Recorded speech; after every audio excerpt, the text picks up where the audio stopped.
Kwavele kwamnyama kusemini mzontsundu. Awu sizwe simnyama, ingabe konakelephi?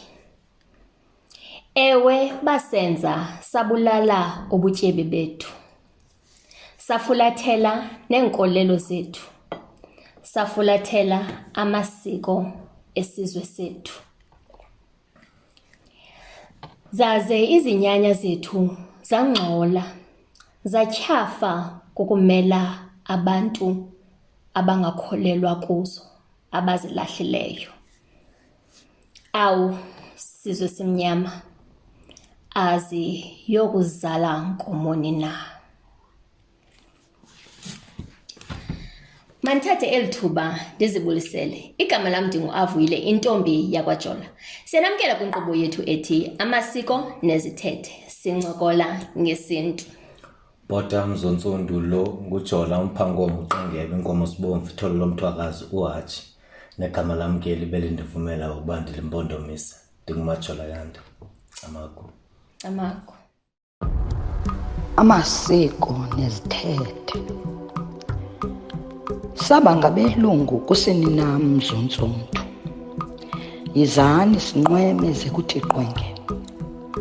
Naba abantwana bethu bejikilela amasiko abo sijongile. Iqhawuke phi na imbeleko mzikaPhandlo? Ingaba siyavuma ukuba ukufa kusembizeni? Abakhuliswa sithi na sibaguqule bafane noondlebe ezikhanyilanga? Ayisithi na abathi kubo inkcubeko nempucuko kukusikhupha ngeempumlo ucondobe uxelomedem? Singabanyola na sibakhombe ngomnwe sithi ngabo abazenze unompucuko? Khawukhangele, nantso intombi emnyama iziqhayisa igaxele ilokhwe emhlophe kuba kaloku iyatshata. Wakhe amaxhaka umyeni ecaleni uzingca ngeblack tie.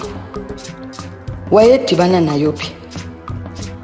Zayaphi na iimini ezimnandi zemidudu sibhiyoza sonwabile ngesintu singabantu? Khumbula. Wavula kabuhlungu. Qhubekani. Hayi, ndoba kubi. Uthi wawujoga nje uqonde, hayi kulahle silahlekile kubi. Lahle kanjani kalo? Ubutyebi bethu. Xa ufunda apha kwezinto uyifumanise into ba besingabantu abame kahle. Abatyebileyo, abanemfuyo, abalimayo. Nanku notata uNzotho wayethethile esithi bibizwa nto nqoba system. Esithi kwakungalanjwa kwaXhosa. Iinkosi zazohlula inkomo. Niyava kunjani? Iinkosi zazohlula inkomo. Abantu babo khona ukuze abantu babo bangalambi. Uzawuthi ke wena ke xa ume kahle iinkomo zakho zizalile kwakwamathole nentoni, uzophinda uzibuyisele ke kwinkomo. Ngoku wantapha inkosi leyo uzophinda uyibuyise ndithe inkomo. Uzophinda uyibuyisele inkomo kwinkosi. Uba inkosi bikunika iinkomo eziyi-4 uyabuyisa kuba kaloku inkosi biyenzela into ba uzoba nemfuyo nawe. Ukwazi uzimela, ukwazi umela ifamily yakho. Qonde kwakumnandi kudala. Ngoba yithi kwakumnandi. Abantu babeme kahle kudala. Kwajika kwangolu hlobo kululo ngoku sayosebenza. Ujika njani? Ijika njani? Nami ndiyafuna ukwazi into ba silahleke phi mzomnyama. Yintoni yenze ukuthi silahleke nobutyebi bethu? Awukuzibuze loo nto leyo nawe uba kwenzeke ntoni xa kuthiwa besizityebi singabantu abanobuntu. Yintoni le iphazamiseke khona? Kuphazamiseke phi? Xa ucinga siyiphose phi yonke le nto le? Sawubuyela kuleyo. Ngifuna ufakelela into yokuba kaloku umuntu omhlophe wanalo ifuthe elithile ekujikeni kwezinto. Ndifuna ukuya kule nto kaBawo Nzotho. Uba uyakhumbula mos wayede athi ukuba kwimicimbi kwakungekho tywala, kwakuselwa amasi, kutyiwe inyama. ixesha nje liye ixesha lahamba then kwakho into ngokwembali ke xa kuyosetyenzwa abazali bethu okhokho bethu babengayazi ibranti. Yebo, xa besiyosebenza ngoku babuya bephethe ibranti besithi tata nantsi into yomlungu endiyifumanayo kwelaa cala khayingcamle. Yabo, ibranti yaphela ingena kwisystem yesiko, kodwa ibranti akumelanga ukuba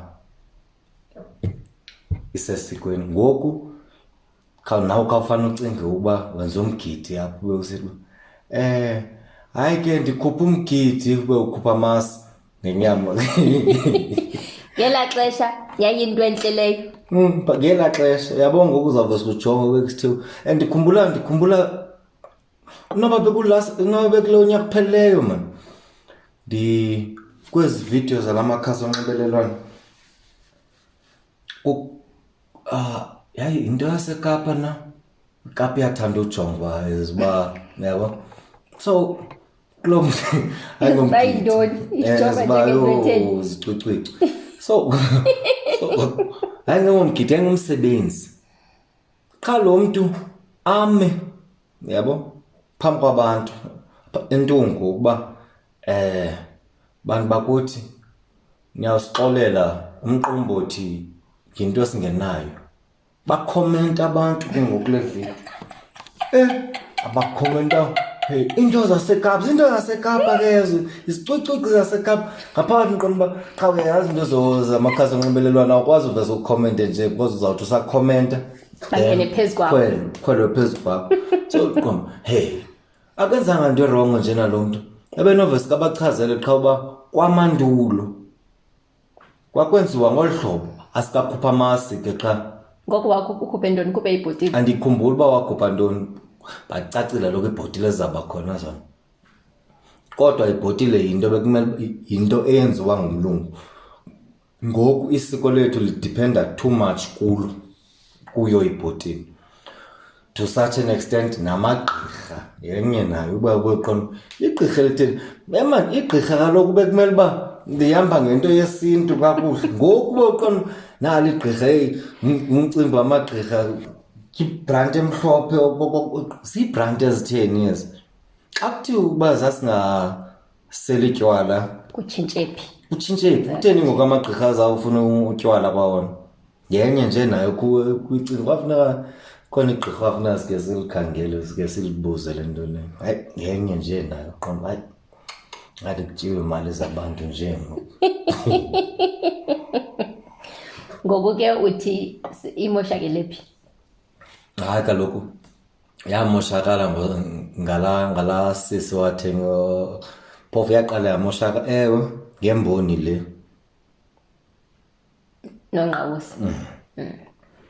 Then okhokho baqhathwa ngezipili uba mabahambise iinkomo zabo, because inkomo bawuyayikhumbula noba uNqevu wayekhe wathi wayitshila uba inkomo yayibubutyebi bethu, inkomo bubutyebi bomntu. To such an extent inkomo yinto eyawuhlale ikhona kwantu. Indoda yaziwa ngenkomo naxa isiyaphi ilandela umkhono wenkomo. Fumaniseka uba jona ngoxa kuyiwe entabeni iinkomo zityela phi, zizawutyela phaa kwelaa cala yabo. So kuqhathwa komntu omnyama bookhokho bethu amadla egusha. Bathi ntoni amadla egusha intoni xa bebiza abantu abamhlophe? Hayi khona ndilibele kodwa ndiyayiqonda into ithethayo nakhe ndayiva. Hayi inzima. Mna ewe nam ndiyavuma ndithi ewe iqale phaa. Xa ucinga qala ngubani isiduko sikanongqawusi? Hayi andiyazi. Khe ndizibuze nithi umntu masithi mhlambi bingojola xa ungojola kuqhubekeke kuthiwe xa sizithutha nongqawuse sogcina kanjani uzoziva kanjani umqondo kodwa ngayibani nalo tata ukhona utata kodwa kulonto phaa ku-TikTok uba ayethetha like wayoxolisa noba lingcwabo okanye yintoni likanongqawuse esithi ukuba senze impazamo. Ngelaa xesha unongqawuse wayenesifo esithile wazibiza esi sifo ndiyawuze ndiphinde ndiyikhangele loo nto leyo. Bani kanani lo tata uklasi ne? Ewe uJojo ndizolikhumbula kahle igama lakhe tata uklasi. Unongqawuse wayenesifo esithile andiyazi ukuba noba mhlawumbi sisifo but sasingekaziwa at that time. Wayicacisa qha yilaa bani bone into ubhizi then uthi usamamelele niqondo hayi ndizawuphinda ndibuye kuyo then xa usithi uzama ubuyela kuyo awusayiboni. Mna ngoyiva kwam le nto kuthiwa usisi lo wayiva amazwi athi uva amazwi ezinyanya zakhe. Mboni Xa isiye emlanjeni uve amazwi ezinyanya and xa ibuya ke wafika endlini achaze uba kwenzeka le nto akakholelwa abantu. Xa ndimamela nqondo hayi mani ngubani umntu nyhani ozove sike abulale iinkomo zakhe kuba kusithiwa zizophuma ezinye ezavele ziziphumele emanzini iinkomo zibe ninzi sibe neenkomo ezininzi sityebe singaze silambi. Kwaliwa bakhona abayivumayo uba hayi nyhani unyanisile, bakhona abathi andicingi soze ndiyenze loo nto leyo. Kwaphela kukho umlo ke ngoku kwisizwe esi. Abanye besithi asizuyenza loo nto ngcono silambe ke uba yiloo nto leyo singakufumana ubutyebi buzodabulisheka buzophindaphinda. Kodwa uphinde uyicinga ngolu hlobo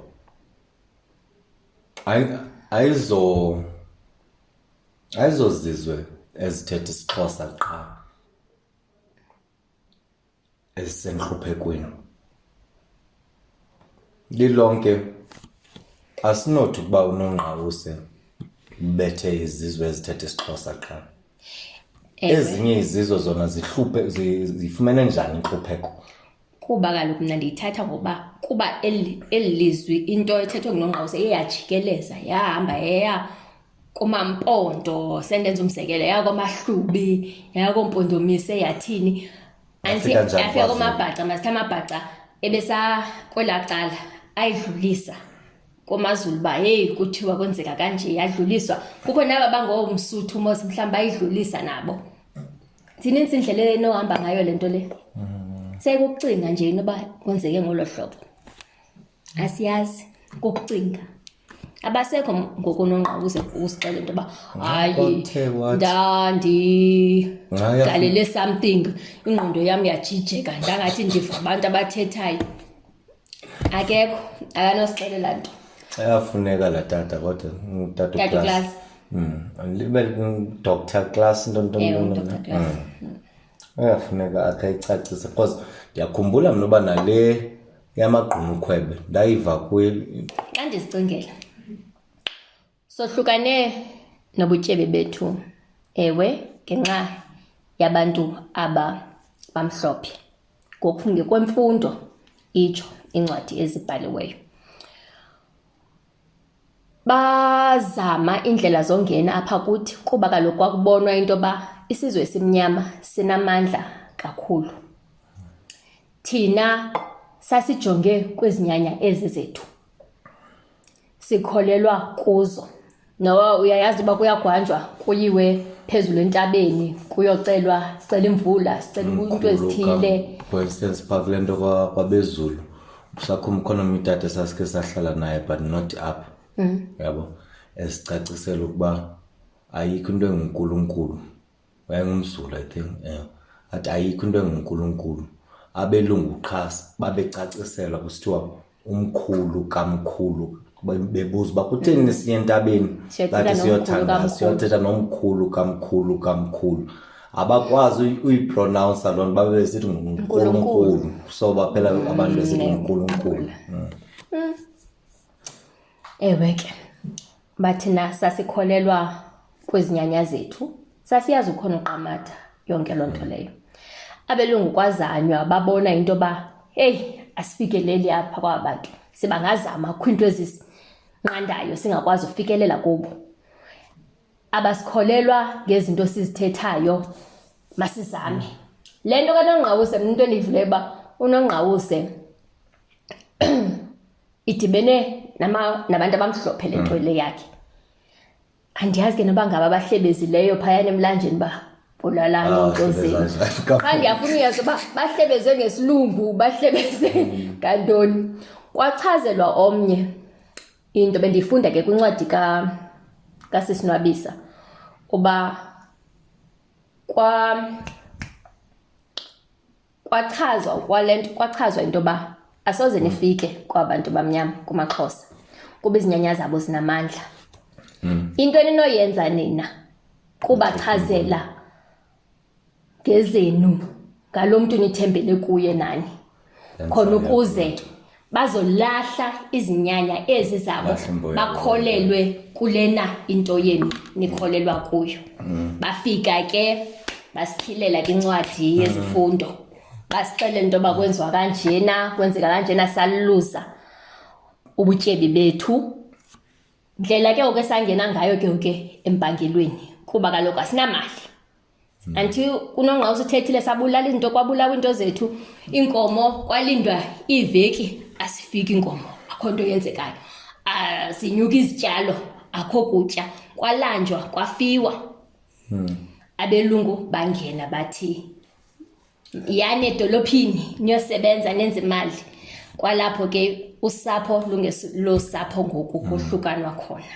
Yazi kuleyo ithetha kuba sindinayo ndingumuntu othanda uzisave ezi video.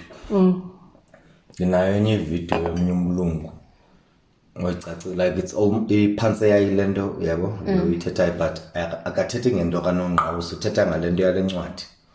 Abe echaza uba no yenzani uphando, uba nicinga uba ndiyaphosisa yenzani uphando nzulu, niphande nzulu. Le ncwadi nomlomo obomvu kwahlalwa iminyaka ngeminyaka zii-politicians, zii-bishops, zintoni kuzanywa ukwenziwa yona. Ade athi ukuba uyayiqaphela kwi-Old Testament ne-New Testament lo Thixo kuthethwa ngaye akafani. Athi lo Old Testament yayisusa indaba. Njani?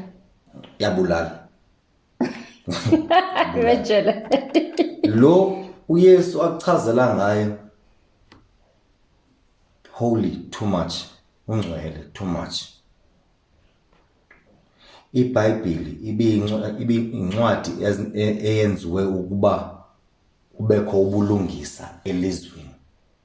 Athi uba uziqonda uYehova zange wabhala negama elinye encwadini eBhayibhelini.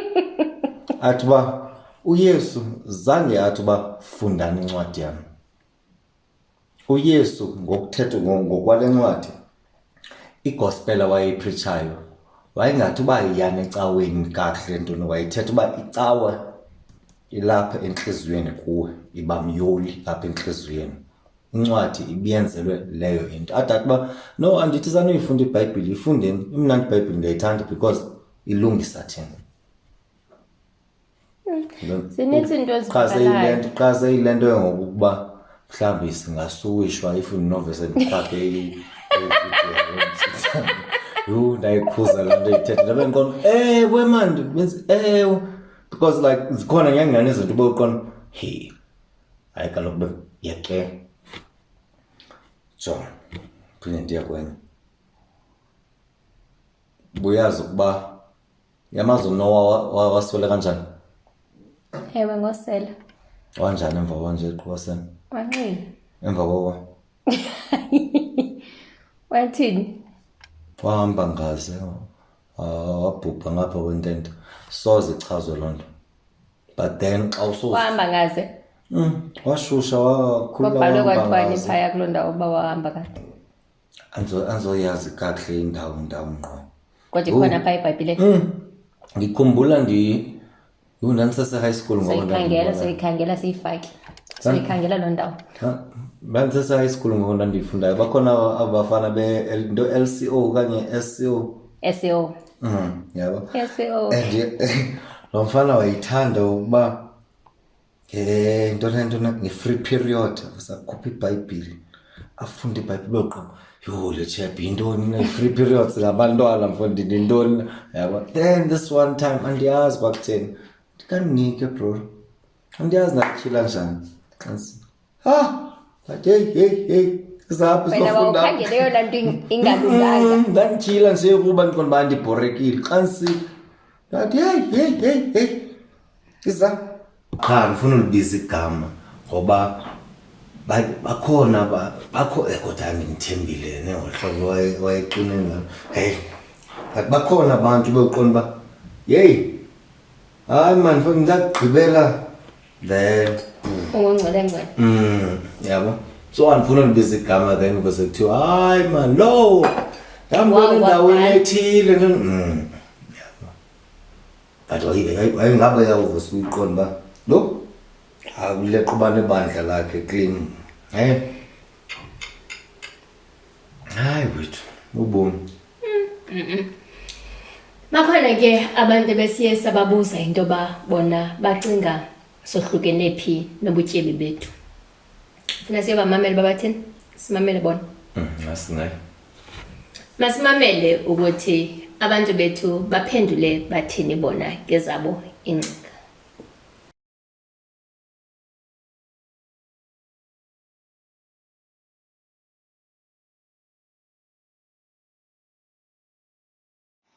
Mandizibulisele nami Majola ngelithuba. Ndikhawuleze ndingahlelanga ndingumajeke ke mna kumthwembotyi uNdlothu noqasha uGinenda uDlolo into kaXabaka usandisela uthethayo. Majola mandikhawuleze ndithi qabaqha. Eyona nto isenze kwafika le ndlala apha kwisintu sethu thina sakwaXhosa ngokucinga kwam apha kumabhentloko. Eyona nto yinto yokufika kwamaBhulu ungena kwawo apha eMzantsi Afrika kuthi. Efika sine ndlela yethu yokuphila, afika azazisa izinto zawo ezisuka zasemantla nase-Western countries. Eyona nto ke ndikhe ndiyithatha apha entloko ndithi yinkolo yobuKristu. Neecawa eziye zafika za-introduce apha eSouth Africa ezenze abantu kwenzele babe neenkolelo ezahlukeneyo. Yenza ke loo nto leyo okokuba abantu bayeke ke ngokuba libale ukuhlala kule nkolo yethu. Okwesibini Majola eyona nto ndikhe ndathi chapha kuyo yindlela yemfundo nendlela okokuba iteknoloji etshintshe ngayo. Indlela yeteknoloji yenze nendlela yofunda ukuba masilibale okokuba thina sisuka phi, sifunde indlela yokuphila nendlela yokwazi okokuba sikwazi unxulumana nezinye in terms of ungathetha ngezinto zokuba fanele siphile for ukubheka kwamanye amazwe sibone ezinye izinto kwenza ukuba thina ifocus yethu mayitshintshe okokuba sihlale kwezi zethu izinto ezisiphilisayo, siyazi okokuba sizohlala kwizinto zasimanje manje, into ezi-modernization like i-white medicine. Into ke ngoku endiqondayo yokugqibela esenze kakhulu kukuhamba emakhaya siye ezidolophini ngokufika siyokhangela amatorho. Sithe sokufika phayana ezidolophini kwezi zinto zokokuba kuthiwa yi-migration ne-urbanization.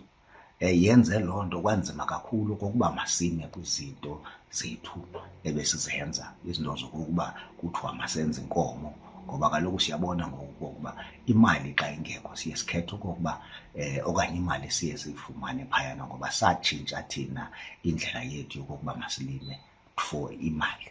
So uba imali ayikho siye siqonde uba hayi masiyishunqolele nje sikhangele yona ndlela elula yokokuba masiphilisane. Zezona nto endiziqondayo apha kum entloko Majola ezenze okokuba indlala apha kuthi vele nendlela yokokuba indlela yokuphila kwethu ibe njalo. Mandibulele Majola, kodwa ke ithuba lona lokokuba besinokhe siyihave le conversation in deeper depth, hayi bendinoyibawela kakhulu. Mandibulele Majola ke ithuba lakho. Sasonwabile isizwe esimnyama sikwamlebesa. Sasihlutha isizwe sakowethu abantu bedushuza. Wawuncumile umhlaba, uhlihlizela yindyebo. Zidlobile izilwanyana, zidlamkile, zisidlutyani endle. Lilihle ilizwe, lichuchuma bubutyebi bendalo. Kwenzeka ntoni na sesidada kwintlupheko nje? Enyanisweni thina midaka singoodludla nazo. Ewe, abaninzi basola ingcinezelo kuba yasohlutha umhlaba nemfuyo, sasala siziimpula zikalujaca. Isithwakumbe sikanongqawuse naso saba negalelo elikhulu kwintlupheko eyathi yambathisa isizwe sakwaXhosa. Kodwa ke sedlula apho, saza sayolelwa kukukhonza nokusebenzela abanye. Ekufikeni kwempucuko nemfundo, salahla undalashi, sadludla neenqwelo ezintsha. Siguquke sangamavila azimisele ukuphuma into ngomlomo, sixelise izidalwa nezidodo, zona zithetha zithe daxa phantsi. Intlupheko iziswa bubuvila nokufuna ukwenzela. Ezi ke zizifo ezibini ekucaca mhlophe ukuba na iimini ezimnandi zemidudu, sibhiyoza, sonwabile ngesintu singabantu. Khumbula mzontsundu, eli ixesha lelethu.